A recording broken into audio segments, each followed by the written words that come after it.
Dear student, प्यारे दोस्तों और बच्चों, हम पढ़ रहे हैं तंत्रिका कोशिका की संरचना। तंत्रिका कोशिका, जैसे कि अभी थोड़ी देर पहले मैंने आपको बताया था, तंत्रिका कोशिका तंत्रिका तंत्र की संरचनात्मक और क्रियात्मक इकाई होती है। कारण यह है कि तंत्रिका कोशिकाओं के द्वारा ही आवेगों का संचरण होता है। तो तंत्रिका तंत्र की मेन संरचनात्मक और क्रियात्मक इकाई कौन होती है? तंत्रिका कोशिका। अब इस तंत्रिका कोशिका की संरचना कैसी होती है, इसमें कौन कौन सी चीजें पाई जाती है, इस अध्ययन करने वाले हैं। सुनिए, जब हम किसी भी तंत्रिका कोशिका की संरचना देखते हैं तो उस तंत्रिका कोशिका की संरचना में निम्न भाग होते हैं। सुनिएगा, तो निम्न भागों में सबसे पहले तो आप लोग ये जो संरचना देख रहे हैं, ये संरचना कहलाती है साइटोन। क्या कहलाती है? साइटोन। अच्छा, इसी साइटोन को ध्यान से सुनते जाइएगा। साइटोन, इसी साइटोन को हिंदी में कहते हैं कोशिका काय। कोशिका काय, ठीक है, काय कह दो या फिर अंग्रेजी में कहेंगे हम साइटोन। ठीक है, तो पहला भाग कौन हो गया? साइटोन या कोशिका काय। अब इसी कोशिका काय से जुड़ी हुई आप एक लंबे तंतु के समान संरचना देख रहे हैं। ये जो लंबे तंतु के समान संरचना है, यही लंबे तंतु के समान संरचना कहलाती है तंत्रिकाक्ष। क्या कहलाती है? तंत्रिकाक्ष। अब ये जो तंत्रिकाक्ष है, इसी तंत्रिकाक्ष को हम एक्सोलेमा कहते हैं। क्या कहते हैं? एक्सोलेमा। तो ये यहां तक की बातें समझ में आई होगी कि किसी भी तंत्रिका कोशिका की जब संरचना देखते हैं तो उसमें मुख्य कितने भाग होते हैं? दो भाग। पहला भाग तो उसका कौन होता है? कोशिका काय। और दूसरा भाग कौन होता है? तंत्रिकाक्ष एक्सोलेमा नहीं, एक्सोन। तंत्रिकाक्ष और एक्सोन। ठीक है, अब ये जो एक्सोन वाला भाग है, एक्सोन भाग है, तंत्रिकाक्ष वाला भाग है। अब आगे की हम बात करते हैं कि किस संरचना में कौन कौन सी संरचनाएं पाई जाती है या इसके अंदर कौन कौन सी चीजें पाई जाती है। अब सुनिए, अब हम बात करने वाले हैं एक्सोन की। तो जब हम इस साइटोन की या कोशिका काय की, तो जब आप लोग इस कोशिका काय भाग को देख रहे हैं तो इसमें कई अंगुलियों के समान संरचनाएं आप लोगों को दिखाई दे रही है। तो ये जो अंगुली समान संरचना है, ध्यान से सुनते जाइएगा, अंगुली समान संरचना, अंगुली समान संरचना, और यही अंगुली समान संरचना कहलाती है डेंड्रॉन। क्या कहलाती है? डेंड्रॉन। अब ये जो डेंड्रॉन आप लोग देख रहे हो, इस डेंड्रॉन से भी पतले पतले तंतु समान संरचनाएं निकली हुई है। ये पतली पतले तंतु समान संरचना कहलाती है डेंड्राइट। क्या कहलाती है? डेंड्राइट। तो किसी भी साइटोन से उत्पन्न होने वाली अंगुली समान संरचनाएं क्या कहलाती है? डेंड्रोन। और उसी डेंड्रोन से उत्पन्न होने वाली पतले तंतु समान संरचना क्या कहलाती है? डेंड्राइट। अब देखिए यहाँ पर ये जो भाग है, इस भाग से आ रहा है आवेग। क्यों? कौन आ रहा है? आवेग। अब आप लोग सोचेंगे कि सर ये आवेग क्या होता है? जैसे मैं मान लो आपके हाथ पर पिंच चुभाऊं, अब ये पिंच चुभाते आपको दर्द होगा, तो ये जो दर्द हुआ है पिंच चुभाने पर, यही दर्द क्या होता है? आवेग। अब इस आवेग का ट्रांसपोर्टेशन, इस आवेग को कहां से कहां की ओर लेकर जाया जाता है? तो ये आवेग आ रहा है इस साइड से। अब आवेग इस साइड से आ रहा है तो सबसे पहले आवेग किसके पास में आएगा? डेंड्रोन या डेंड्राइट के पास में। अब ये डेंड्राइट इस आवेग को कहां की ओर लेकर जा रहा है? आगे की ओर। अब आगे की ओर जाने के बाद में आप लोग ये काले रंग की संरचना देख रहे हैं, यही काले रंग की संरचना कहलाती है केंद्रक। ठीक है, तो अब बताइए ये डेंड्रोन आवेग को कहां की ओर लेकर जा रहा है? केंद्रक की ओर ले जा रहा है कि केंद्रक से दूर ले जा रहा है? तो आप देखेंगे ये आवेग को कहां की ओर ले जाता है? आवेग केंद्रक की ओर ले जाता है।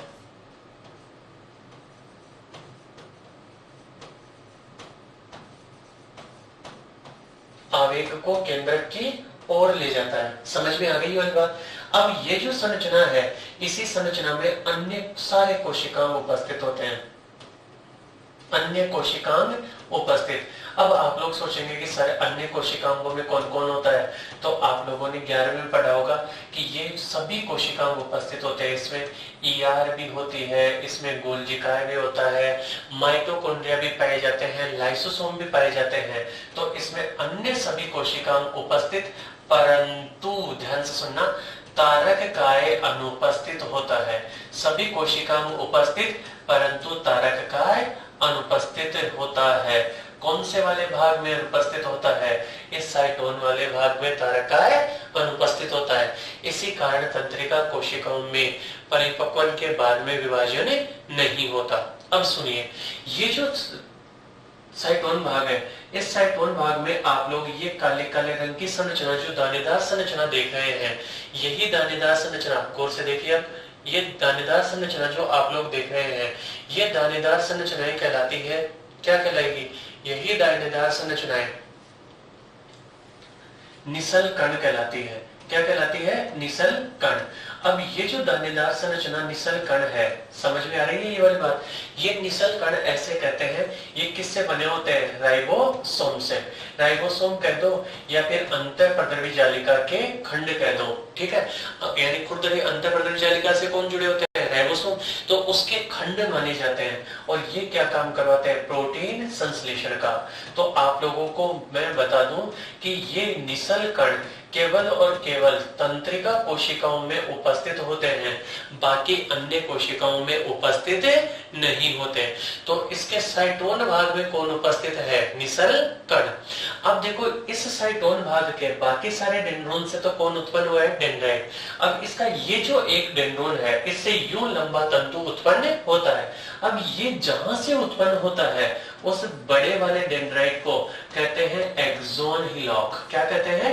Axon hillock. और इसी एक्सोन हिलॉक से एक लंबे तंतु की उत्पत्ति होती है और उसी लंबे तंतु को क्या कहा है हमने उसी लंबे तंतु को कहा है तंत्रिकाक्ष, एक्सोन कहा है। समझ में आ गई वाली बात? तो आप लोगों को साइटोन भाग में कौन कौन सी संरचनाएं होती है समझ में आ गया होगा।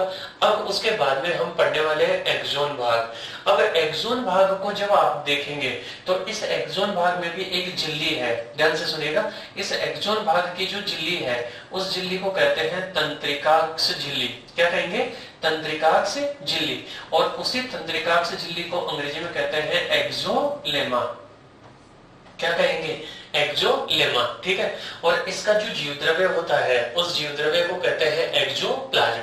अब गौर से देखिए आप लोग, इस एक्सोन के चारों तरफ आप लोगों को एक हरे रंग की संरचना दिखाई दे रही होगी।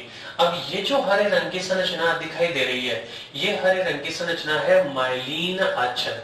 ध्यान से सुनते जाइएगा, ये हरे रंग की संरचना कौन है? माइलिन आच्छद।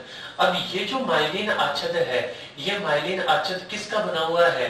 ये बना होता है एक वसा का, और उस वसा को हम कहते हैं स्फिंगोलिपिड।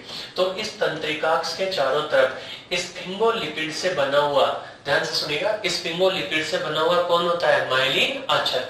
और इस आच्छद को अगर यदि गौर से देख रहे हो तो इस आच्छद में इस प्रकार से कोशिका दिखाई दे रही होगी। ये कोशिका है श्वान कोशिका, जो आप लोगों को अभी मैंने बताया था कि ये श्वान कोशिकाएं माइलिन आच्छद का निर्माण करती है। तो श्वान कोशिका उपस्थित है, किसका निर्माण करवाती है? माइलिन आच्छद का। और माइलिन आच्छद किस पदार्थ से बना हुआ है? स्फिंगोलिपिड से। और ये माइलिन आच्छद कैसा होता है? माइलिन आच्छद होता है विद्युत रोधी। कैसा होता है? विद्युत रोधी। यानी जिस प्रकार से आप लोग बिजली के तारों को देखते हैं ना, हम केबल्स वगैरह को, तो उन केबल्स के चारों तरफ एक प्लास्टिक की कोटिंग होती है, यानी प्लास्टिक का आवरण चढ़ा हुआ होता है। तो उसी प्रकार से इस तंत्रिका कोशिका के एक्सोन भाग के चारों तरफ किसका आवरण होता है? माइलिन आच्छद का। और ये माइलिन आच्छद कैसा होता है? विद्युत रोधी होता है। समझ में आई कि नहीं है आप लोगों को ये बात? अब देखिए, ये माइलिन आच्छद क्या एकदम कंटिन्यूअस है क्या? नहीं, माइलिन आच्छद कंटिन्यूअस नहीं है। तो यहाँ पर जहां पर माइलिन आच्छद नहीं है, उन स्थानों को कहते हैं रेनवियर की संधि। क्या कहेंगे? रेनवियर की संधि। तो आप लोगों से पूछा जाए रेनवियर की संधि क्या होती है, तो वो स्थान जहां पर माइलिन आच्छद नहीं होता, उन्हीं स्थानों को रेनवियर की संधि कहते हैं। ठीक है। अब माइलिन आच्छद कैसा है? विद्युत रोधी। अब आप लोगों से पूछा जाए कि विद्युत रोधी है, तो इसका मतलब करंट इसमें से ना तो अंदर जाएगा, ना करंट इससे बाहर आएगा। तो फिर इसमें आवेगों का संचरण कैसे होता है? तो इसमें आवेग का संचरण एक माइलिन आच्छद से, यानी एक संधि से दूसरी संधि, दूसरी संधि से तीसरी संधि। तो आवेगों का संचरण कहां से कहां की ओर हो रहा है? एक संधि से दूसरी संधि पर हो रहा है। तो यहाँ पर देखिए, आवेग संचरण कहां से कहां पर हो रहा है? संधि से संधि। अच्छा, किसकी संधि? रेनवियर की संधि से रेनवियर की संधि पर आवेग का संचरण हो रहा है। तो इस प्रकार के संचरण को कहते हैं वल्गी संचरण। क्या कहेंगे? वल्गी संचरण। तो वल्गी संचरण किसको कहते हैं? परिभाषा क्या हो जाएगी कि जब आवेगों का संचरण एक रेनवियर की संधि से दूसरे रेनवियर की संधि पर होता है तो उसे क्या कहेंगे? वल्गी संचरण कहेंगे। ठीक है। अब ये तो हो गई माइलिन आचरण की बातें। उसके बाद में आप लोग देख रहे हो तो ये जो एक्सोन, अच्छा इस रेनवियर ये जो एक्सोन है, इस एक्सोन में आप लोगों को ये भी बता दूं, इसमें निसल कण नहीं होते, निसल कण अनुपस्थित होते हैं। ठीक है, निसल कण अनुपस्थित। ठीक, जबकि साइटोन वाले भाग में उपस्थित होते हैं। अब इसको आप लोग आगे की ओर देखेंगे तो इसके अंतिम भाग फूले हुए हैं। अब ये जो अंतिम फूले हुए भाग है, इस अंतिम फूले हुए भाग को कहते हैं सिनेप्टिक घुंडी। क्या कहेंगे? सिनेप्टिक घुंडी। ध्यान से सुनते जाइएगा। अब ये जो घुंडी होती है, इस घुंडी की संरचना कैसे होती है तो उसको मैं थोड़ा सा यहाँ पर आप लोगों के लिए बड़ा करके बना देता हूँ। सुनिए, जब इस सिनेप्टिक घुंडी को आप देख रहे हो तो ये यूं आगे से फूली हुई संरचना होती है। अब इस सिनेप्टिक घुंडी के अंदर इस प्रकार से कुछ पुटिकाओं का निर्माण होता है। तो ये जो गोल गोल संरचनाएं बन रही है, ये गोल गोल संरचनाएं कहलाती है, सिनेप्टिक घुंडी में बन रही है। तो इन गोल गोल संरचनाओं को हम कहते हैं सिनेप्टिक पुटिका। क्या कहोगे आप? सिनेप्टिक पुटिका। अब ये जो सिनेप्टिक पुटिकाएं बनी है, इन पुटिकाओं में यहाँ पर एक द्रव, एक रसायन भरा होता है। अब ये रसायन सूचनाओं को लाने ले जाने का काम करवाता है।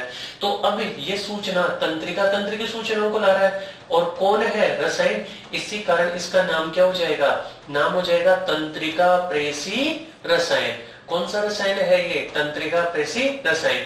अब ये रसायन कैसे भी हो सकते हैं, यानी आगे वाली तंत्रिका की क्रियाविधि को बढ़ा भी सकते हैं और उसकी क्रियाविधि को घटा भी सकते हैं, यानी उत्तेजक भी। ध्यान से सुनिएगा, तंत्रिका प्रेसी रसायन है।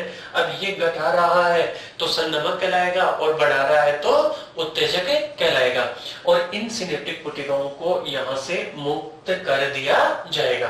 तो सिनेप्टिक घुंडी में क्या होता है, समझ में आई क्या ये वाली बात? अब देखो, आवेग कहां से घुसा था? केंद्रक में से। अब ये केंद्रक में से एक्सोन में आया। अब एक्सोन से यूं नीचे की ओर आवेग आ रहा है। तो बताओ, एक्सोन आवेग को क्या करता है? ये आवेग को कहां से कहां की ओर लेकर जाता है? आवेग को केंद्रक से दूर लेकर जाता है। आवेग को केंद्र से दूर लेकर जाएगा। समझ में आई? जबकि डेंड्रोन आवेग को केंद्र के पास में ले जाने का कार्य करता है। अभी उम्मीद करता हूं आप लोगों को इस तंत्रिका कोशिका की संरचना समझ में आ गई होगी। जब हम तंत्रिका कोशिका की संरचना देखते हैं तो उसमें एक भाग तो होता है कोशिका काय, दूसरा भाग होता है एक्सोन या तंत्रिकाक्ष। अब कोशिका काय भाग में पतले अंगुली समान संरचनाएं पाई जाती है। उस अंगुली समान संरचना को क्या कहते हैं? डेंड्रोन कहते हैं। ठीक है। अब ये जो डेंड्रोन है, ये डेंड्रोन आवेगों को कहां की ओर ले जाता है? केंद्र की ओर ले जाता है। डेंड्रोन से तंतु समान संरचनाएं जो निकली होती है और डेंड्राइट कहलाती है। फिर इसके अलावा इस कोशिका काय में केंद्रक उपस्थित होता है जो इसकी सभी क्रियाओं का नियंत्रण करवाता है। फिर उसके अतिरिक्त इसके अंदर, ध्यान से सुनिएगा, उसके अंदर अंतःप्रदली जालिका, गोल्जिकाएं, लाइसोसोम सभी प्रकार के कोशिकांग पाए जाते हैं, परंतु इसमें तारक काय अनुपस्थित होता है। इसके अतिरिक्त इसमें कुछ विशेष संरचनाएं पाई जाती है जो क्या कहलाती है? निसल कण। अब ये निसल कण किससे संबंधित माने जाते हैं? प्रोटीन संश्लेषण से संबंधित माने जाते हैं। अब इस संरचना का एक डेंड्रोन बड़ा हो जाता है जिसको क्या कहते हैं? एक्सोन हिलोक कहते हैं। और इस एक्सोन हिलोक से एक लंबा तंतु उत्पन्न होता है, वही लंबा तंतु क्या कहलाता है? तंत्रिकाक्ष। ठीक है। अब ये जो तंत्रिकाक्ष की झिल्ली है, इस झिल्ली को कहते हैं तंत्रिकाक्ष झिल्ली, एक्सोलेमा कहते हैं। अब इस एक्सोलेमा के चारों तरफ आप लोग देख रहे होंगे कि एक आवरण पाया जाता है। उस आवरण को हमने क्या नाम दिया है? माइलिन आच्छादन। ये माइलिन आच्छादन जिस पदार्थ से बना होता है वो पदार्थ क्या कहलाता है? स्फिंगोलिपिड। और ये स्फिंगोलिपिड कैसा होता है? विद्युत रोधी होता है। और कौन सी कोशिकाओं के द्वारा बनाया जाता है? इसको बनाया जाता है श्वान कोशिकाओं के द्वारा। ठीक है। अब ये जो माइलिन आच्छाद है ये निरंतर नहीं होता, कुछ स्थानों पर माइलिन आच्छाद अनुपस्थित होता है और जिन स्थानों पर माइलिन आच्छाद अनुपस्थित होता है उन स्थानों को रेनवे की संधि कहते हैं। अब ये आवेग के लिए माइलिन आच्छाद कैसा होता है, विद्युत रोधी। तो इस कारण एक आवेग कहां से कहां की ओर जाएगा, एक संधि से दूसरे संधि की ओर जाएगा और इसी को हम कहते हैं वल्गी संचरण। ठीक है। अब ये जो एक्सोन वाला भाग है ये लास्ट में जाकर गोल संरचनाओं का निर्माण करवाता है और उन संरचनाओं को हम कहते हैं सिनेप्टिक गुंडी। सिनेप्टिक गुंडी के अंदर ये रसायनों से बनी हुई छोटी संरचनाएं बनती हैं। उन रसायनों को कहते हैं तंत्रिका प्रेषक रसायन और इन संरचनाओं को कहते हैं सिनेप्टिक पुटिका। अब ये जो रसायन है इस रसायन को हमने कहा है तंत्रिका प्रेषी रसायन, जो अगर यदि आगे वाली तंत्रिका की क्रियाविधि को बढ़ा रहा है तब तो उसको कहेंगे प्रेरक और अगर यदि उसकी क्रियाविधि को घटा रहा है तब कहेंगे उसको संदमक। अब आगे हम पढ़ने वाले हैं तंत्रिका के प्रकार। क्या पढ़ने वाले हैं, तंत्रिका के प्रकार। ठीक है, यानी तंत्रिका कोशिका के प्रकार, तंत्रिका के प्रकार। अब देखो तंत्रिकाओं के जब हम प्रकारों की बात करते हैं तो ये प्रकार किस किस आधार पर, यानी किस आधार पर तंत्रिकाओं के प्रकार। तो पहला जो प्रकार पढ़ रहे हैं वो पहला प्रकार पढ़ रहे हैं माइलिन आच्छाद के आधार पर, माइलिन आच्छाद की उपस्थिति।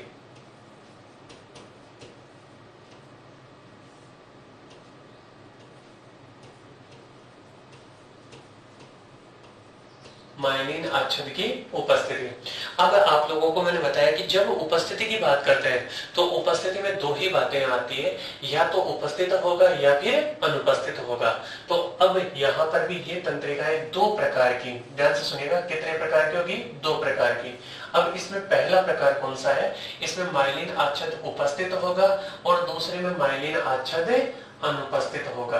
अगर यदि माइलिन आच्छाद उपस्थित है तो आवरण उपस्थित है, आच्छाद उपस्थित है, तो ऐसे तंत्रिकाओं को कहेंगे आच्छादी। क्या कहेंगे, आच्छादी। और अगर यदि अनुपस्थित है तो ऐसे तंत्रिकाओं को कहेंगे अनाच्छादी। समझ में आ गई वाली बात। तो ये तंत्रिकाएं कितने प्रकार की, दो प्रकार की, माइलिनेटेड, नॉन माइलिनेटेड, यानी आच्छादी और अनाच्छादी। अब ये जो माइलिन आच्छाद है ये माइलिन आच्छाद है तो रेनवीयर की संधियां इसमें होगी उसमें नहीं होगी। अब आप लोगों से पूछा जाए कि आवेग का संचरण किसके द्वारा तीव्र होता है, आच्छादी के द्वारा होता है कि अनाच्छादी के द्वारा होता है। तो आप लोगों से मैं एक सीधा सा प्रश्न पूछूं कि अगर यदि एक तो हम ऐसे ऐसे चल रहे हैं और दूसरा हम उछलते उछलते चल रहे हैं तो कौन सी वाली में हमारी चलने की स्पीड ज्यादा होगी। तो आप सीधा कहेंगे कि सर हमारी उछल उछल कर चलने में स्पीड ज्यादा होगी। तो इसमें आवेग का संचरण, आवेग संचरण तीव्र होता है किसमें, आच्छादी में, और इसमें आवेग का संचरण इसकी तुलना में धीमा होता है। ठीक है। अब आप लोग सोचेंगे कि सर ये कहां पर होती है, तो ये पाई जाती है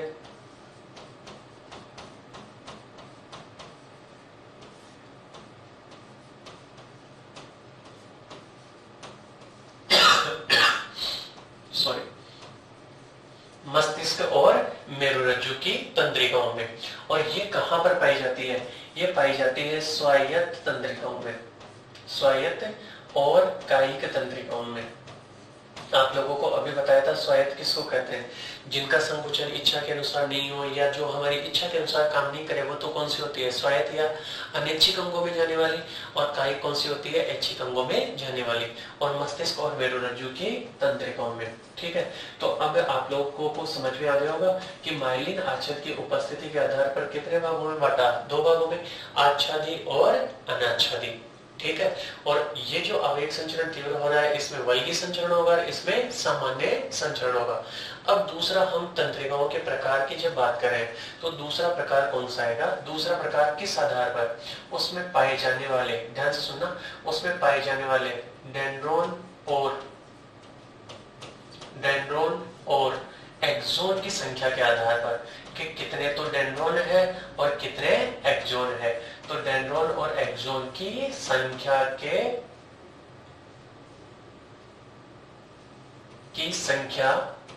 आधार पर, संख्या के आधार पर ठीक है। दूसरा प्रकार डेंड्रॉन और एक्सोन की संख्या के आधार पर। अब इसको समझने के लिए यहाँ पर हम ये एक चित्र देखते हैं, ठीक है। अब ये चित्र क्या है, कैसा है, सुनिएगा। जब हम इस चित्र की बात करें तो देखिए आप लोग, यहाँ पर टाइप्स ऑफ न्यूरॉन लिखा हुआ है। अब इस चित्र को जब आप लोग देख रहे हो तो इस चित्र में देखिए, यहाँ पर ये जो पहली न्यूरॉन है, देखिए इसको गौर से, इस पहले न्यूरॉन में कई तो डेंड्रॉन है और एक एक्सोन है, यानी कई डेंड्रॉन और एक एक्सोन हो तो इसमें खूब सारे किनारे हो गए। इस कारण ये तंत्रिकाएं कहलाती है बहुध्रुवीय। क्या कहलाएगी, बहुध्रुवीय, ठीक है। यानी जब कई डेंड्रॉन हो और एक एक्सोन हो, कई तो डेंड्रॉन और एक एक्सोन हो, कई डेंड्रॉन और एक एक्सोन हो तो उसको हम क्या कहेंगे, उसको कहेंगे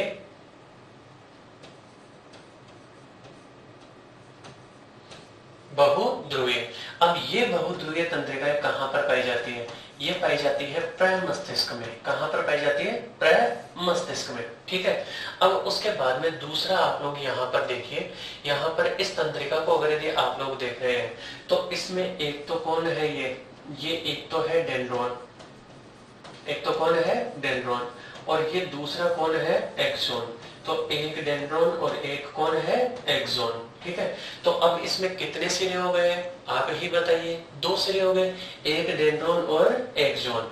तो इस प्रकार की तंत्रिकाओं को कहेंगे द्विध्रुवीय तंत्रिकाएं। तो दूसरा प्रकार कौन सा हो गया, द्विध्रुवीय तंत्रिका, और इसको अंग्रेजी में कहते हैं बाइपोलर तंत्रिका। अब ये जो बाइपोलर तंत्रिका है, ये बाइपोलर तंत्रिका एक तो पाई जाती है आंख के रेटिना में। किसमें पाई जाती है, आंख के रेटिना में, और इसके अलावा पाई जाती है नासा उपकला में, यानी नाक की झिल्ली में, ठीक है। तो ये कितने प्रकार की हो गई, 2 प्रकार की हो गई। याद रह जाएगी अब तक 2 प्रकार के कौन कौन से, बहुध्रुवीय और द्विध्रुवीय।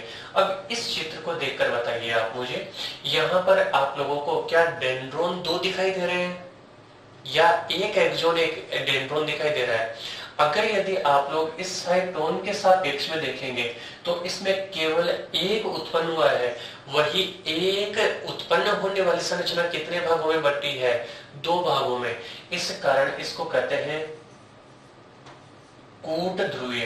क्या कहेंगे, कूट ध्रुवीय, या इसी को कह देते हैं आभासी एक ध्रुवीय। क्या कहेंगे, आभासी एक ध्रुवीय। समझ में आ गई वाली बात, जो कि पृष्ठ तंत्रिका रूट की तंत्रिकाओं में पाई जाती है। अब चौथा जो प्रकार है, उस प्रकार को यहाँ पर मैं आपको इस चित्र के द्वारा समझा रहा हूँ। देखो ध्यान से सुनिएगा, ये तो है साइटोन भाग, और ये साइटोन भाग से नीचे की ओर एक उत्पन्न हुआ है एक्सोन, और ये एक्सोन से यूं लास्ट में ये कौन बनी हुई है, सिनेप्टिक पुटिकाएं बनी हुई है। तो अब आप लोग बताइए, इसमें एक एक्सोन है या एक डेंड्रॉन है या केवल एक सिरा है। तो आप देखेंगे इसमें केवल एक सिरा है, तो ऐसी तंत्रिकाओं को हम कहते हैं एक ध्रुवीय तंत्रिकाएं, ठीक है। तो अब इन डेंड्रॉन और एक्सोन, अच्छा ये किस में पाई जाती है, ये पाई जाती है भ्रूणीय अवस्थाओं में। किस में पाई जाती है, भ्रूणीय अवस्थाओं में। तो तंत्रिकाएं कितने प्रकार की हो जाएगी, तंत्रिकाएं हो जाएगी 4 प्रकार की, सही है। किस आधार पर हो जाएगी 4 प्रकार की, उसके द्वारा कौन कौन से डेंड्रॉन है, उसमें कौन कौन से एक्सोन है।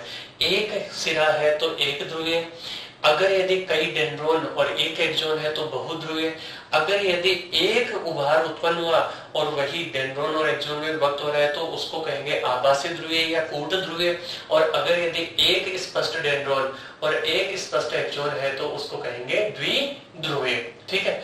अब उसके बाद में तीसरे, अगर यदि हम बेसिस की बात करते हैं तो तीसरा बेसिस किसके आधार पर ले रहे हैं हम, तीसरा बेसिस ले रहे हैं उसके द्वारा आवेग का संचरण कहां से कहां की ओर हो रहा है। तो आवेग की दिशा के आधार पर या उसके द्वारा किए गए कार्य के आधार पर, ठीक है। अब आप लोग सोच रहे होंगे सर ये किए गए कार्य कैसे, आवेग की दिशा कैसे, तो थोड़ा सा ध्यान से सुनिएगा। यहाँ पर ये कोई अंग है, ठीक है, कौन है, अंग, सही है। अब ये जो अंग है, इस अंग में कोई भी सूचना देंगे तो ये सूचना को ले रहा है, तो इसको हम कहते हैं ग्राही। क्या कहते हैं, ग्राही, ठीक है। अब यहाँ पर ये ग्राही है। अब इन सूचनाओं की प्रोसेसिंग यानी इन सूचनाओं का संसाधन कहाँ पर होता है? इन सूचनाओं का संसाधन होता है मस्तिष्क में, यानी मस्तिष्क ही पता लगाता है कि क्या होना है और क्या नहीं होना। तो यहाँ पर ये सूचनाएं किसके पास में जा रही है? मस्तिष्क के पास में जा रही है। अब मस्तिष्क के पास में ले जाएगा कैसे, वो पढ़ रहे हैं। तो यहाँ पर ये कौन है? मस्तिष्क। ठीक है, अब ये मस्तिष्क इन सूचनाओं को लेकर उनके अनुसार काम करने का कार्य करता है। तो अब यहाँ से ये जो तंत्रिका है, ये तंत्रिका सूचनाओं को ग्राही से कहां पर लेकर जा रही है? मस्तिष्क। और मस्तिष्क किसका भाग है स्टूडेंट? सीएनएस। आपको मैंने बताया केंद्रीय तंत्रिका तंत्र का भाग है। तो अब यहां से ये ले जाने वाली जो तंत्रिकाएं हैं, इन तंत्रिकाओं को कहते हैं संवेदी तंत्रिका, या इन्हीं तंत्रिकाओं को हम दूसरा नाम भी देते हैं जो है अभिवाही तंत्रिका। तो अब पहला प्रकार दिशा के आधार पर कौन सा हो गया? संवेदी या अभिवाही तंत्रिकाएं। जब तंत्रिकाएं सूचनाओं को ग्राही अंगों से मस्तिष्क या मेरुरज्जु यानी केंद्रीय तंत्रिका तंत्र तक पहुंचाती है, तो इन तंत्रिकाओं को कहते हैं संवेदी या अभिवाही तंत्रिकाएं। अब मस्तिष्क ने पता लगाया और मस्तिष्क पता लगा के इसके अकॉर्डिंग क्या भेज रहा है? इसके अकॉर्डिंग सूचना भेज रहा है। अब ये जो दूसरी तंत्रिका है, ये दूसरी तंत्रिका इस सूचना को लेकर आ रही है। अब यहाँ पर ये सीधा जो ग्राही है उसको नहीं देती है, ये देती है पेशियों को। किसको देती है? पेशियों को। अब ये पेशियां आगे इसके प्रभाव में काम करेगी, तो इसको कहते हैं प्रभावक या इफेक्टर अंग। ठीक है, तो अब इस प्रभावक या इफेक्टर में लाने का काम कर रही है। तो अब ये जो तंत्रिकाएं हैं, ये कहां से कहां क्यों ला रही है? सीएनएस। इसका मतलब ये नहीं है कि ये प्रभावक अलग होता है, ये इसी अंग का पार्ट होता है। जैसे मैं बात बताऊं, हाथ में चुभाया, हाथ में चुभाने से हाथ ग्राही हो गया। अब यहाँ से संवेदी या अभिवाही तंत्रिकाएं मस्तिष्क में ले जाएगी। अब हाथ को हटाना है तो वापस मस्तिष्क से सूचना कहां पर आएगी? हाथ की मांसपेशियों में आएगी। तो अब यहाँ पर पेशी या प्रभावक, तो इस तंत्रिका को कहते हैं प्रेरक तंत्रिका। क्या कहेंगे? प्रेरक तंत्रिका। और इसी को हम कहते हैं अपवाही तंत्रिका। तो अब तंत्रिकाओं के कितने प्रकार हो गए? 2 प्रकार। पहला कौन सा है? संवेदी या अभिवाही तंत्रिका। दूसरा कौन सा है? प्रेरक या अपवाही तंत्रिका। अब ये जो तंत्रिकाओं का तीसरा जो प्रकार होता है, वो तीसरे प्रकार की तंत्रिकाएं कहलाती है मिश्रित तंत्रिका। कौन सी तंत्रिका होती है? मिश्रित। ठीक है, वो मिश्रित तंत्रिकाएं आवश्यकता पड़ने पर, ध्यान से सुनिएगा, आवश्यकता पड़ने पर संवेदी एवं प्रेरक दोनों का कार्य करती है। यानी जब आवश्यकता पड़ी तो सूचनाओं को अंगों से मस्तिष्क में भी पहुंचाती है, और जब आवश्यकता पड़ी तो वापस मस्तिष्क से लाती भी है। तो ये संवेदी अंगों में आप लोगों को समझ में आ गया होगा। संवेदी तो क्या कार्य करवाती है, प्रेरक क्या काम करवाती है, और मिश्रित क्या काम करवाती है। तो आवेग की दिशा यानी कहां से कहां क्यों ले जा रही है, उसके आधार पर तंत्रिकाओं के भी कितने प्रकार हो गए? 3 प्रकार।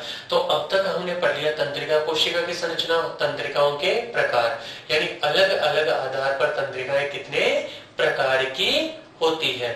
ठीक है, अब आप लोगों को अभी मैंने कहा आवेग का संचरण ऐसे होता है, आवेग ये होता है। अब ये आवेग का संचरण होता कैसे है, ये आवेग उत्पन्न कैसे होता है, अब ये हम पढ़ने वाले